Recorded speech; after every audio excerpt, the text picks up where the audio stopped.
Shalom, teman-teman harapan baru, teman-teman New Hope for New Generation, kembali lagi bersama kita di sini di podcast Harapan Baru. Teman-teman, di sini bersama Niki yang biasa ada di New Hope. Jadi kita ketemu lagi ya di podcast Harapan Baru ini. Dan gimana teman-teman, kabar luar biasa dong. Jangan sampai kalah ya, semangat minggu semangatnya. Jadi hari ini kita akan refresh lagi nih firman-firman Tuhan yang selalu baru ya setiap hari teman-teman, menguatkan kita. Dan Niki pada hari ini ditemani oleh Bapak Bishop Pendeta Agustinus. Gimana Pak? Apa kabar? Salam Niki, kabar baik. Kabar Puji baik, puji Tuhan. Aman, sehat Pak? Sehat. Sehat. Luar biasa. Oke, mantap. Teman-teman juga jangan sampai kalah sama semangatnya Pak Pendeta loh. Harus. Ya, teman-teman, kita setiap hari itu kan selalu dibaharui sama firman Tuhan. Nah, teman-teman tahu nggak sih, kita itu sebenarnya sudah dibenarkan di dalam Tuhan Yesus, gitu ya Pak ya? Kita dibenarkan di dalam Tuhan Yesus. Nah, tapi mungkin di sini teman-teman pada kayak rada-rada bertanya-tanya, ini gimana ya maksud dibenarkan gitu ya? Jadi hari ini topik pembicaraan kita di podcast hari ini itu judulnya adalah pembenaran. Nah, kita akan membaca beberapa bacaan Alkitab bersama Pak Pendeta dan juga akan membahasnya, mengupasnya untuk teman-teman semua. Tapi sebelum itu, mari kita berdoa. Silakan, Pak. Mari kita berdoa. Bapa Surgawi, kami mengucap syukur untuk hidup yang Tuhan beri dan hari-hari yang Kau percayakan untuk kami isi dalam kehidupan ini. Bapa dalam surga, kiranya Engkaulah yang menolong kami dalam kami menyelami akan kasih-Mu, bahwa kami hidup oleh karena pembenaran daripada-Mu. Bapa, kiranya Engkau memberkati kami semua, sehingga melalui firman-Mu kami akan dituntun dalam kami mengayunkan langkah dalam kehidupan ini. Di dalam nama Tuhan Yesus kami berdoa dan bersyukur. Amin. Amin. Oke, langsung aja Pak, boleh kita baca sama-sama.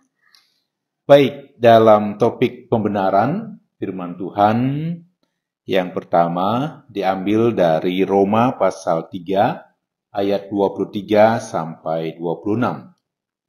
Firman-Nya, karena semua orang telah berbuat dosa dan telah kehilangan kemuliaan Allah. Dan oleh karena kasih karunia telah dibenarkan dengan cuma-cuma karena penebusan dalam Kristus Yesus. Kristus Yesus telah ditentukan Allah menjadi jalan pendamaian karena iman dalam darah-Nya. Hal ini dibuatnya untuk menunjukkan keadilan-Nya karena Ia telah membiarkan dosa-dosa yang telah terjadi dahulu pada masa kesabarannya. Maksudnya ialah untuk menunjukkan keadilan-Nya pada masa ini, supaya nyata bahwa Ia benar dan juga membenarkan orang yang percaya kepada Yesus. Bacaan kita yang kedua, itu diambil dari Roma 5, ayat 1 dan 2. Firman-Nya, sebab itu, kita yang dibenarkan karena iman, kita hidup dalam damai sejahtera dengan Allah, oleh karena Tuhan kita, Yesus Kristus. Oleh Dia, kita juga beroleh jalan masuk oleh iman kepada kasih karunia ini. Di dalam kasih karunia ini, kita berdiri dan kita bermegah dalam pengharapan akan menerima kemuliaan Allah. Dan bacaan kita yang terakhir dari 2 Korintus 5 ayat 21. Dia yang tidak mengenal dosa telah dibuatnya menjadi dosa oleh karena kita, supaya dalam Dia kita dibenarkan oleh Allah. Oke. Demikian firman Tuhan yang akan kita bahas. Iya. Teman-teman udah dipastikan ya, kita udah sama-sama baca, jadi pastikan juga di sekitar teman-teman juga ada Alkitab ataupun at least Alkitab gitu ya. Kita pakai HP kita untuk baca firman Tuhan ya. Nah, ini yang pertama kita membahas dari Roma 3 ayat 23 dulu nih Pak. Ini kan kayaknya udah sering banget ya kalau Niki dengar, karena semua orang telah berbuat dosa dan telah kehilangan kemuliaan Allah. Itu sering jadi ayat hafalan gitu ya. Yeah. Tapi kalau Niki boleh tanya gitu Pak, ini apa yang mendasari firman ini? Maksudnya konteks di dalamnya kenapa bisa ada pembahasan ini, Pak? Mungkin kan kalau yang di misalnya kayak Filipi itu si Paulus lagi ada di penjara, terus dia sedang menguatkan orang-orang di Filipi gitu kan, makanya di Filipi itu dibilang bersukacitalah, bersukacitalah. Nah, kalau ini nih konteks latar belakangnya gimana ya Pak di Roma? Ya, ini adalah hal yang paling mendasar dalam teologi Rasul Paulus. Paulus itu adalah orang yang sangat hebat. Dia luar biasa, dia memahami hal-hal yang penting dalam budaya Yunani. Nah, perhatikan, yang ia sampaikan bahwa manusia itu berdosa oleh karena manusia melawan dan memberontak kepada Allah. Dia paham betul kenapa Adam dan Hawa jatuh ke dalam dosa. Itu karena pemberontakan kepada Tuhan sendiri. Jadi demikian juga selanjutnya kita melihat bagaimana dosa itu berkembang, manusia bertambah jahat. Kemudian dalam perjanjian lama kita tahu bagaimana Tuhan menuntun umatnya dengan tatanan, dengan hukum Taurat dan lain sebagainya. Tetapi kita tahu manusia penuh dengan kegagalan, tidak bisa memenuhi tuntutan hukum Taurat. Pada akhirnya Allah menempuh cara yang lain untuk menyelamatkan manusia dari kegagalannya memenuhi tuntutan hukum Taurat. Allah menempuh cara lain yang dimaksudkan di situ adalah melalui karya Tuhan Yesus Kristus. Tuhan Yesus datang ke dalam dunia ini. Dia adalah Allah itu sendiri dan dia mau menyelamatkan manusia berdosa dari lumpur dosa. Jadi kita dapat bayangkan andai kata kita jatuh di rawa-rawa ya. Semakin kita bergerak, semakin tenggelam badan kita. Dibutuhkan ada orang yang mau menolong kita, mengangkat tangan kita, atau mengulurkan tali dan lain sebagainya. Tetapi cara yang Tuhan tempuh ini berbeda. Allah datang sendiri, masuk ke dalam lumpur itu, dan mengangkat kita sehingga kita terangkat dari lumpur dosa.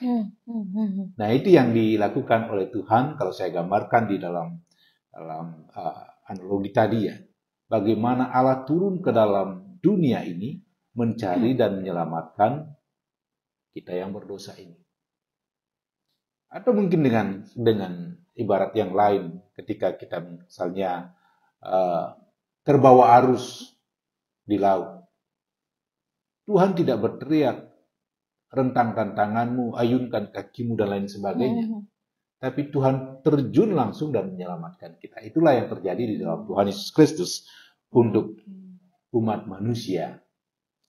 Karena begitu besar kasih Allah terhadap dunia ini. Kita ingat firman Tuhan itu ya. Jadi Rasul Paulus betul-betul menyelami bahwa manusia dengan caranya sendiri, dengan kekuatannya sendiri, tidak mungkin dapat hidup benar di hadapan Tuhan. Tidak mungkin dapat dengan sempurna melakukan hukum Tuhan. Atau menjalankan tuntutan syarat-syarat yang Tuhan telah berikan kepada mereka. Ya, itu inti dari teologi Paulus. Yang di Roma 3 ini ya Pak. Yeah. Tapi Pak, Niki tuh mikir gini ya.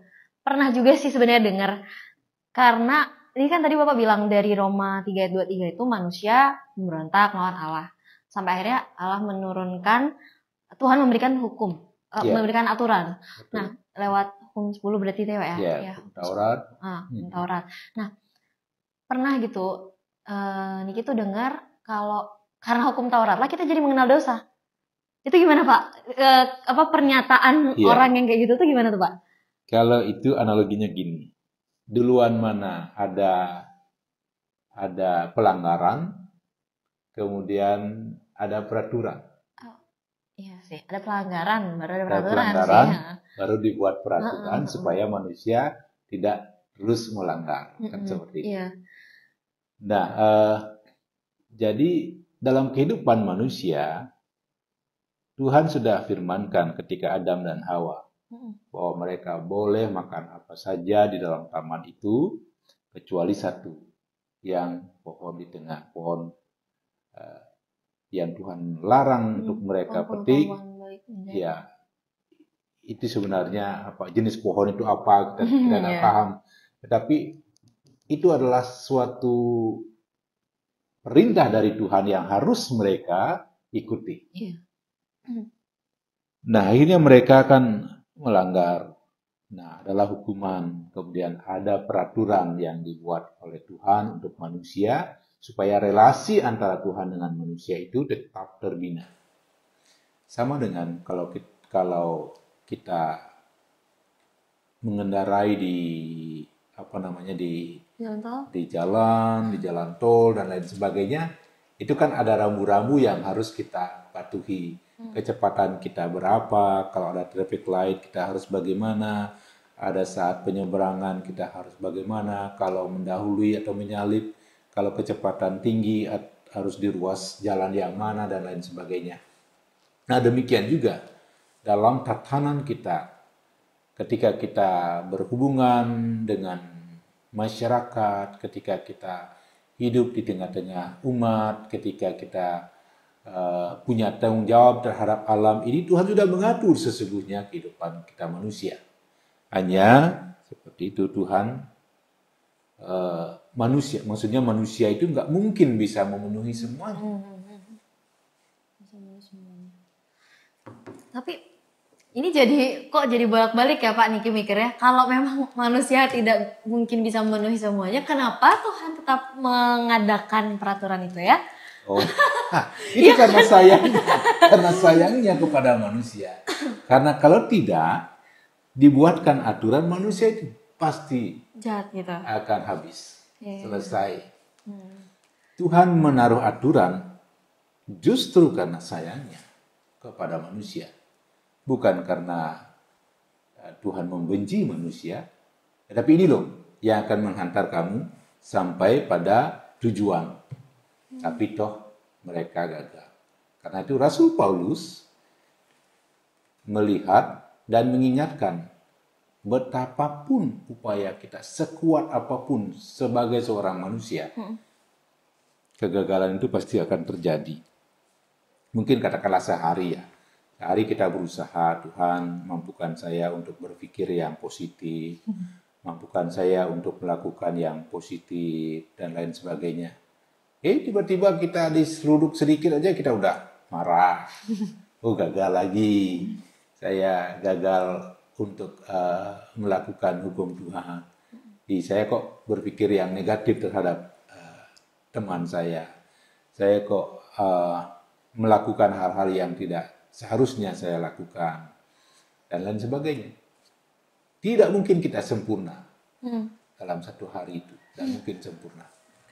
Bahkan mungkin kalau kalau Niki pernah ikut gitu ya Pak ya, kita pernah analogikan kalau sehari buat 3 dosanya udah bersyukur sekali ya. Tapi aduh gimana ya, sampai jam segini Niki udah nggak bisa kehitung Pak dosanya berapa Pak. Udah belum 24 jam ya. Teman-teman pendengar setiap podcast Harapan Baru ini ya. Ya begitu ya, berarti memang Tuhan itu sayang gitu ya Pak ya sama kita, bukan karena benci nggak sih peraturan kita gitu ya Pak ya. Karena sayangnya. Sama dengan kita di rumah, kita ngasih aturan kepada anak-anak kita karena kita sayang pada anak-anak kita. Kita tidak mau mereka jadi anak-anak yang dalam tanda kutip ya memberontak pada orang tua atau liar, hidup tanpa aturan. Karena kalau begitu, nanti dia di luar, ya kalau kita bisa ngontrol. Kalau enggak, publik akan ngontrol. Kalau orang marah sama dia, ya bisa habis dia di jalan. Karena itu kita beri mereka aturan di rumah tangga, kalau ketemu orang harus ramah, dan lain sebagainya. Batasan itu ada ya Pak. Tapi memang kalau Bapak kan ya sudah berumah tangga, sudah punya anak gitu ya. Ya anaknya segede Niki juga ya. Maksudnya kalau Niki sendiri malah memang kita gitu ya, kalau sama Tuhan tuh suka ngelihat, aduh Tuhan ini kenapa harus ada batasan sini gitu aturan. Ya. Kenapa harus ada aturan gitu. Karena kita suka nggak sadar gitu kita disayang Pak ya. Gimana Kalau Bapak gimana deh? Gimana Bapak bisa melewati fase itu? Pasti Bapak pernah dong ya ada di fase mungkin ngelihat Tuhan seperti itu. Atau mungkin ternyata Bapak sama sekali nggak pernah lihat Tuhan itu ketat gitu. Emang Bapak udah dari awalnya sadar gitu melihat Tuhan itu sangat sayang. Itu gimana? Ya, Kalau sesungguhnya pengalaman kita Bapak? dapat merasakan kasih sayang Tuhan itu lewat keluarga kita. Oke. Dari kecil kita dididik oleh orang tua kita dengan aturan yang mereka terapkan kepada kita. Kalau kita melakukan hal yang baik, mereka apresiasi. Kalau kita salah, mereka tegur. Bahkan juga kadang-kadang ya zaman-zamannya saya ya, kalau kita betul-betul salah, kadang-kadang kita dijewer. Kadang-kadang kita dipukul pantat kita. Iya benar. Dicubit gitu Pak ya. Dicubit dan lain sebagainya. Itu bentuk kasih sayang yang orang tua berikan kepada kita. Ketika kita ada di sekolah, zaman saya itu kalau kuku panjang, itu hampir setiap minggu itu ada pemeriksaan. Oke. Taruh tangan di atas meja, kemudian guru datang bawa penggaris. Waduh. kalau Selepet Pak. kalau didapatin kita kuku panjang, kotor dan lain sebagainya, ya kita dapat punishment. Tapi kalau kita bersih, ya baik. Habis kita misalnya di punishment, ya guru mengingatkan kita kenapa kuku itu harus bersih. Oleh karena kita kan zaman itu jarang makan menggunakan sendok ya. Kita makan pakai tangan. Kalau nggak bersih kan bisa saja kita jadi cacingan, bisa jadi virus masuk ke dalam tubuh kita nggak terjaga. Apalagi jarang sekali juga kita cuci tangan pakai sabun. Dan itu paling kita cuma basahi saja. Ini kayaknya sekarang juga pakai sabun gara-gara COVID ya Pak ya. Iya. Oleh karena itu semua aturan itu menghantar kita pada penghayatan, oh berarti saya dikasihi. Kadang kita memberontak, buat apa? Orang tangan saya sendiri yang pakai, entah kotor, entah apa. Kelihatannya bersih-bersih aja ya, juga. Saya yang tahu begitu ya. Itu enggak. Karena ya orang tua kita mengasihi kita. Begitu juga dengan Tuhan. Tuhan begitu amat sayang kepada kita, ini loh aturan yang kamu harus ikuti. Jikalau mau sampai pada rumah Bapa, jikalau mau selamat. Tapi sekali lagi Paulus betul-betul menyadari bahwa betapapun upaya dan usaha manusia untuk mencari Tuhan, untuk menolkan dosanya, itu nggak mungkin. Iya, benar. Ya, Niki tadi bilang bahwa sehari aja kita coba evaluasi diri kita. Dari pagi kita komitmen, saya tidak akan menggunakan mulut saya ini untuk mencaci maki. Saya akan menggunakan mulut saya untuk memuliakan Tuhan. Diserempet sedikit kita, sialan. Ya, otomatis saja mungkin keluar kata begitu. Atau dalam hati kita, emangnya dia saja yang bayar pajak. Saya juga bayar kok. Dia berani nyerempet, saya juga berani nyeruduk.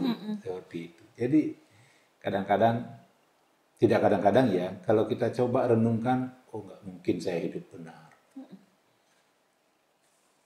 Tanpa Tuhan kita bukan apa-apa. Gitu ya. Karena itu topik kita ini adalah tentang pembenaran. Pembenaran itu artinya bukan salah kemudian karena saya punya relasi yang baik dengan Niki, benarkan saja, tidak. Konsekuensi dari pembenaran itu luar biasa. Kalau kita melihat pada firman Tuhan yang selanjutnya yang kita baca. Yang dari Roma 5 ayat 1 dan 2. Ya Pak, tadi kan kita sudah lihat bagaimana kita itu adalah manusia yang berdosa dan sering melawan, sering memberontak pada Allah. Terus tadi Tuhan memberikan aturan. Terus tapi ternyata kita gagal juga dalam menaati peraturan itu sampai akhirnya Tuhan itu menempuh jalan yang lain, memberikan cara yang lain dengan pengorbanan Tuhan Yesus di atas kayu salib gitu ya. Untuk melakukan pembenaran. Nah, sekarang kalau di Roma 5 ayat 1 sampai 2 ini, Pak, gimana digambarkan di Roma 5 ini, Pak? Nah, kita itu dibenarkan karena iman kita kepada Kristus yang menyelamatkan. Ketika kita beriman pada Kristus, itulah iman yang benar. Kita tidak percaya diri atau menaruh kepercayaan pada diri kita sendiri karena kita kemudian melakukan A, B, C, D, dan lain sebagainya, merasa benar di hadapan Tuhan. Kemudian dengan begitu atau dengan perbuatan baik yang kita upayakan, kita lakukan, kemudian kita bilang, oh Tuhan, saya sudah melakukan perbuatan baik 75%, 90%. Perhitungan jadinya. Ya, kita menghitung-hitung dan bukan. Jadi dalam Roma pasal 5 ayat 1 dan 2 ini, kita diingatkan oleh Rasul Paulus bahwa kita ini betul-betul orang yang dibenarkan. Dibenarkan karena iman kita yang benar, yakni kepada Kristus, yang adalah Tuhan yang menyelamatkan kita. Dia adalah anak domba Allah yang diutus untuk menyelamatkan kita. Dia tanpa dosa, kemudian dia berkorban diri untuk kita, untuk menyelamatkan kita. Tapi kalau tadi Bapak bilang kita dibenarkan gitu ya, kita dibenarkan di saat kita masih salah, maksudnya di saat kita masih berdosa itu kita dibenarkan, berarti kayak membenarkan yang salah atau gimana Pak konsepnya? Oh iya, itu bukan. Dalam pembenaran itu bukan berarti berkolusi ya. Berkolusi, membenarkan yang salah. Berkolusi artinya karena dia kenal, karena dia bersahabat, maka perbuatannya yang salah itu kemudian dibenarkan, tidak. Pembenaran itu berarti bahwa ada resiko yang akan diambil oleh Tuhan untuk membenarkan manusia. Hukumannya harus jalan. Punishment-nya harus jalan. Manusia tidak akan sanggup untuk menjalankan hukuman yang Tuhan mau terapkan kepada manusia. Dosa adalah maut. Ya. Manusia nggak mungkin akan bisa mencapai kesempurnaan. Manusia tidak akan mungkin menyentuh kekudusan Tuhan. Kita tahu manusia ya hidup dalam ketidaksucian, tidak kudus dan lain sebagainya. Sementara Allah itu adalah Allah yang suci dan kudus. Karena itulah manusia dibenarkan, menerima pembenaran dari Tuhan dengan Tuhan sendiri yang berkorban di kayu salib seperti itu. Berarti bukan membenarkan yang salah, tapi konsepnya itu adalah kita bukan berkolusi ya teman-teman. Jadi bukan karena bukan karena kenal Tuhan Yesus banget gitu terus kayak oh ya ini dibenarkan ya ini enggak. Tapi iman oleh karena kita yang memilih imannya itu sendiri ya, kita memilih bahwa kita beriman, kita diselamatkan oleh Tuhan ya kita diselamatkan. Nah sekarang kalau atau gini deh, mungkin yang Kristen-Kristen aja gitu yang selamat, nggak juga. Kalau misalnya yang Kristen nggak beriman, dia harus beriman yang benar. Iya makanya harus beriman yang benar untuk diselamatkan, untuk dibenarkan itu gitu ya Pak ya. Jadi bukan berkolusi sekali lagi teman-teman ya, bukan karena bapakku Kristen, aku juga Kristen jadi aku diselamatkan. Keselamatan itu sendiri-sendiri. Nggak yang numpang-numpang teman-teman. Jadi milikilah iman yang benar gitu ya Pak ya. Paulus sendiri juga meyakini karena sebelum dia percaya kepada Kristus, sebelum dia menjadi murid Kristus, dia sangat membenci Kristus sama pengikut-pengikutnya. Nah, boleh dikatakan dia sendiri adalah orang yang paling menerima kasih karunia Tuhan. Kasih karunia Tuhan begitu besar bagi dia. Itu yang dia hayati. Kalau saya ibaratkan ya, kalau timbangan itu untuk dia menjadi sejajar, katakanlah bandul ini adalah dosa kita. Kemudian untuk menyeimbangkan, di sini adalah kasih karunia Tuhan. Jadi untuk menyeimbangkan timbangan itu, timbangan dosa dengan timbangan kasih yang Tuhan beri itu luar biasa. Kita dapat menghayati ternyata kasih Tuhan begitu luar biasa sehingga terjadi keseimbangan. Jadi ya kita memiliki relasi yang baik dengan Tuhan. Iya, iya. Berarti jadinya pulih gitu ya Pulih Pak ya, hubungan relasinya kita. di dalam Tuhan. Oke, oke. Dibenarkan. Tuhan kita itu inisiatif banget loh teman-teman. Nggak yang, maksudnya kita tuh nggak effort sendiri gitu loh. Iya. Kita maksudnya nggak, keselamatan kita tidak didapat dengan usaha ataupun karena diupah gitu loh. Tapi ya Tuhan sayang sama kita, dia mati di atas kayu salib dan dia menyelamatkan kita gitu, menebus dosa kita. Jadi ini inisiatif Tuhan sendiri gitu. Itulah yang kita hayati dalam minggu-minggu atau masa sengsara ini. Sekarang ya. Karena itu kita diajak untuk belajar untuk mengendalikan diri, mengendalikan emosi, belajar untuk berpikir yang baik, yang positif, berucap yang membangun, yang menguatkan satu dengan yang lain. Nah, sekali lagi saya mau tegaskan, bukan perbuatan-perbuatan itu yang menyelamatkan kita, tetapi pembenaran dari Tuhan itu yang menyelamatkan kita. Sebagai konsekuensi orang yang telah dibenarkan oleh Tuhan, maka kehidupan kita tidak boleh sama dengan yang kemarin-kemarin. Bertobat ya Pak ya? Ya, kita harus hidup dalam pertobatan, kita harus hidup sebagai orang-orang yang telah dibenarkan, sebagai orang-orang yang telah disucikan, dikuduskan, dibenarkan di hadapan Tuhan. Ya, reaksi kita atau respon kita pasti akan lebih mudah dapat mengasihi orang lain. Kita akan lebih mudah dapat melepas pengampunan ketika orang salah kepada kita. Kita dapat memaafkan. Kita dapat memahami orang lain, tidak hanya ya memaksa orang itu mau sama dengan kita, tidak. Oke. Kalau misalnya dilanjutkan ke 2 Korintus 5 ayat 21 ini Pak. Ini kan juga kita dibenarkan oleh Allah. Tapi Niki agak kurang ngerti ya. Dia tidak mengenal dosa. Dia yang tidak mengenal dosa telah dibuatnya menjadi dosa karena kita. Maksudnya menjadi dosa karena kita itu gimana maksudnya? Iya, tuntutan dari si jahat itu kan luar biasa. Manusia yang sudah melanggar, ya dia harus mati. Iya. Kecuali ada orang yang tidak berdosa, yang mau menjadi jaminan. Misalnya, Niki berutang kepada saya 10 juta. Oke. Ketika Niki menyerahkan jaminan seharga 2 juta, apakah saya mau terima? Enggak dong. Enggak seimbang banget Pak. Paling tidak harus selevel kan? Iya benar. Saya menuntut paling tidak 10 juta atau di atas. Iya. Di atas itu. Begitu juga lah. Ya.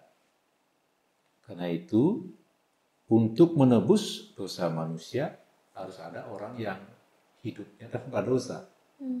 Itulah Allah sendiri, yakni Tuhan Yesus.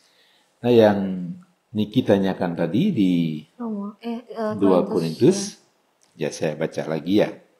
2 Korintus, dia yang tidak mengenal dosa, dia yang dimaksudkan di situ adalah Tuhan Yesus. Telah dibuatnya menjadi dosa karena kita. Dosa kita ditanggungkan kepadanya, itu artinya. Supaya dalam dia kita dibenarkan oleh Allah. Jadi di dalam Kristus Yesus kita dibenarkan. Oleh karena itulah Tuhan Yesus datang ke dalam dunia, hidup bergaul dengan manusia. Dia tidak bergaul karib dengan dosa loh. Tapi dia datang ke dalam dunia kehidupan manusia yang penuh dengan dosa. Dan dia sendiri hidup tanpa dosa, itu untuk menyelamatkan kita orang-orang yang berdosa. Kita dibenarkan di dalam Kristus. Karena itu kalau mau melihat manusia yang sempurna, harus berpola pada kehidupan Kristus. dia mengasihi, walaupun dia dicaci maki, dia tidak membalas caci maki dengan caci maki, bahkan dia disiksa dan lain sebagainya, dia tetap mendoakan, ya Bapa ampunilah mereka, sebab mereka tidak tahu apa yang mereka perbuat. Itu kalau manusia sendiri nggak mungkin bisa berucap seperti itu. Tetapi itulah seharusnya yang kita lakoni sebagai orang yang telah dibenarkan, yang telah menerima pembenaran dari Allah. Dia tidak perlu lagi menghakimi orang lain, tetapi kita bersama-sama mengucap syukur kepada Tuhan, dan sebagai respon kita, bentuk kita bahwa kita adalah betul-betul hidup oleh karena pembenaran dari Tuhan, maka sekali lagi kita akan lebih mudah melepaskan pengampunan. Suami istri, sahabat, teman yang melakukan kesalahan, saya melakukan kesalahan yang besar, Tuhan ampuni. Apalagi ini teman hanya melakukan kesalahan yang kecil, saya harus belajar untuk mengampuninya. Seperti itu. Ya, berarti ada gitu ya Pak ya, ciri-ciri orang yang dibenarkan itu dia? Ya, ciri-ciri orang yang mengalami pembenaran itu, hidupnya pasti dalam perdamaian. Dia selalu mengusahakan damai itu. Kemudian ia tidak akan mudah menyalahkan orang lain, tapi ia lebih memilih mengampuni. Ya, tadi Bapak bilang gitu juga. Dan hidup dalam kerendahan hati, bukan congkak, bukan sombong. Dia pasti akan berusaha menyelami orang lain ketimbang mau dimengerti, dimaafkan, dan lain sebagainya. Dan ia pasti akan berusaha taat pada firman Tuhan dan menjaga kekudusannya. Seperti itu. Oke. Jadi teman-teman garis bawah ya, ini apalagi buat yang cewek-cewek gitu ya. Kayaknya hidup di dalam perdamaian, mengusahakan perdamaian itu agak susah dimengerti buat cewek-cewek ini Pak. Karena ya kalau Niki punya teman dekat gitu Pak ya. Kadang kita suka nyari masalah dan tidak hidup di dalam perdamaian itu sendiri. Mungkin Bapak pernah mengalaminya. Ya, tapi maksudnya ya ini intermezzo aja ya teman-teman. Tapi ya Niki percaya teman-teman pendengar setia Harapan Baru ini pasti selalu mengusahakan perdamaian. Tapi jangan diartikan bahwa kompromitis ya, kompromi dengan ya dia akan melakukan hal-hal yang tidak baik, tidak benar. Kemudian karena kita kompromi, biarin aja, bukan berarti begitu. Yeah. Nah, saya garis bawahi bahwa hidup sebagai orang-orang yang telah mengalami pembenaran itu dia akan membenci dosa. Dia akan berupaya untuk menjaga kekudusannya, menjaga cara berpikirnya, menjaga cara bertindaknya, dan lain sebagainya. Hidupnya tidak lagi sama dengan kemarin.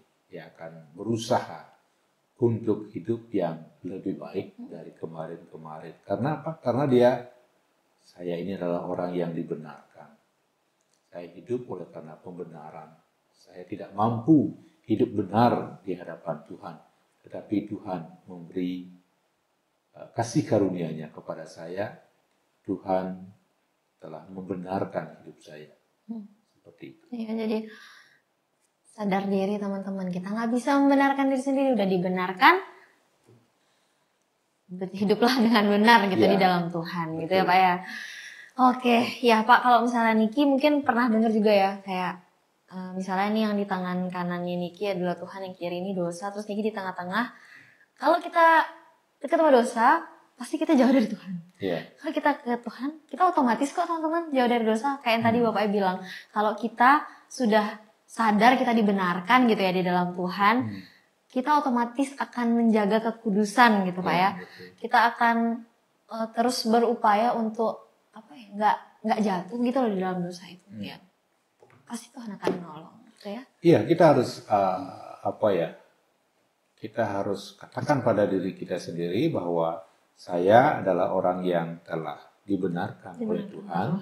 Saya hidup oleh karena pembenaran yang Tuhan beri kepada saya, dan saya mampu untuk menjaga kekudusan yang Tuhan telah buat dalam diri saya. Tugas kita adalah menjaga. Tapi bukan berarti saya harus pergi ke gunung sehingga saya tidak perlu ketemu orang. Ya, kita masih hidup di dalam dunia ini. Tuhan masih mengutus kita untuk bekerja di dalam dunia ini, bertemu dengan orang, ada orang baik, ada orang yang nakal yang kita temukan, ada orang juga yang ya nyinyir dengan kita. Kita harus fokus kepada Tuhan yang telah membenarkan kehidupan kita, telah mengasihi kita. Sebagai refleksinya, sebagai orang-orang yang telah dibenarkan oleh Tuhan adalah ya kita harus jaga kekudusan kita. Pikiran kita jaga, ucapan kita jaga, tindakan kita jaga. Iya, oke. Ya teman-teman, itu dia kupas-kupasan dari 3 bacaan kitab kita yang tadi ya, dari Roma 3, terus tadi ada dari Roma 5 dan juga 2 Korintus ya teman-teman. Kita banyak banget melihat bagaimana karya Tuhan di dalam kehidupan kita masing-masing ya. Terlepas dari setiap orang yang percaya, Tuhan juga sebenarnya lagi ngomong ke pribadi lepas pribadi, ke setiap kita masing-masing bahwa kamu sudah dibenarkan. Jadi mari kita sama-sama menyadari ini gitu ya teman-teman. Dan mungkin itu akhir dari diskusi kita pada hari ini gitu ya. Mungkin Bapak mau kasih beberapa tips and trick atau kesimpulan buat pendengar setia. Baik, sebagai kesimpulan pendengar yang saya kasih dalam Tuhan, bahwa kita bersyukur memiliki Allah yang begitu mengasihi kita. Segala upaya usaha kita untuk hidup benar di hadapan Tuhan itu tidak mungkin. Tapi Tuhan memilih cara yang lain. Tuhan membenarkan dan memberi kita pembenaran. Itu artinya bahwa Tuhanlah yang menanggung segala dosa-dosa kita dengan pengorbanan Tuhan Yesus di kayu salib. Dan sebagai orang-orang yang telah dibenarkan oleh Tuhan, mari kita selalu mencerminkan bahwa kita ini adalah orang-orang yang dikasihi. Kalau kita menyadari, semakin kita menyelami akan kasih Tuhan, semakin kita menemukan kesalahan-kesalahan yang kita lakukan, yang pemberontakan kita kepada Tuhan, yang membuat relasi kita dengan Tuhan terputus. Tapi Tuhan melalui karyanya di kayu salib telah memberikan kepada kita itu relasi yang sempurna lagi. Tuhan Yesus hadir ke dalam dunia ini, memberikan contoh, memberikan teladan. Begitu seharusnya kita hidup sebagai manusia. Dia membenci kejahatan. Dia ada di tengah-tengah manusia yang jahat, tetapi dia sendiri tidak berbuat jahat atau tidak berbuat dosa. Begitu juga seharusnya kita. Memang di sekitaran kita masih banyak tantangan, cobaan, godaan, dan lain sebagainya. Mampukah kita bertahan sebagai orang-orang yang telah dibenarkan oleh Tuhan? Mari kita jaga kekudusan ini, kita jaga pikiran kita jaga tingkah laku kita jaga ucapan-ucapan kita. Biarlah ucapan kita membangun, menguatkan, biarlah tindakan-tindakan yang kita lakukan betul-betul tindakan-tindakan yang baik. Dan juga pikiran kita adalah pikiran-pikiran yang positif. Dan masa sengsara ini mari kita hayati sebagai masa di mana kita mengintrospeksi diri kita. Sejauh mana kita telah berefleksi terhadap kasih karunia yang Tuhan beri buat kita. Tuhan Yesus kiranya memberkati kita sekalian. Oke. Terima kasih Bapak untuk kesimpulannya. Ya, jadi semakin menguatkan. Mohon sekali lagi untuk menutup kita di dalam doa. Mari kita berdoa. Bapa Surgawi, kami mengucap syukur untuk firman yang boleh kami renungkan di masa Prapaskah ini, masa sengsara ini, Tuhan kuatkan kami, supaya kami semakin dapat menghayati begitu besar kasih-Mu buat kami. Pengorbanan-Mu di kayu salib untuk kami, untuk menanggung dosa-dosa kami, Tuhan, kiranya kami dapat menghayatinya dengan baik, dan itu kami hidupi dalam kehidupan kami. Terima kasih Bapa dalam surga, kiranya Engkau memberkati kami sekalian. Anugerah dan damai sejahtera dari Allah Bapa yang melampaui segala akal pikiran manusia, kasih dari Tuhan Yesus Kristus, dan persekutuan dengan Roh-Nya yang kudus menyertai kita semua saat ini sampai selama-lamanya. Amin. Oke, teman-teman pendengar setia Harapan Baru, podcast kita kali ini sudah selesai dan berharap apa yang sudah disampaikan tadi, apa yang sudah kita kupas itu menjadi rema, menjadi pedoman bagi kehidupan kita. Ingat, sadar diri kita sudah dibenarkan, jadi hiduplah di dalam kebenaran oleh Tuhan Yesus. Untuk itu di sini saya Niki pamit dan kita ketemu lagi di podcast selanjutnya, dan teman-teman juga bisa ikutan dengar siaran radio kita di setiap hari Minggu jam 8 malam sampai jam setengah 10 malam di 92,2 FM Heartline Radio. Oke, teman-teman, see you next time. Kita akan ketemu lagi di podcast Harapan Baru selanjutnya. Tuhan Yesus memberkati. Bye-bye.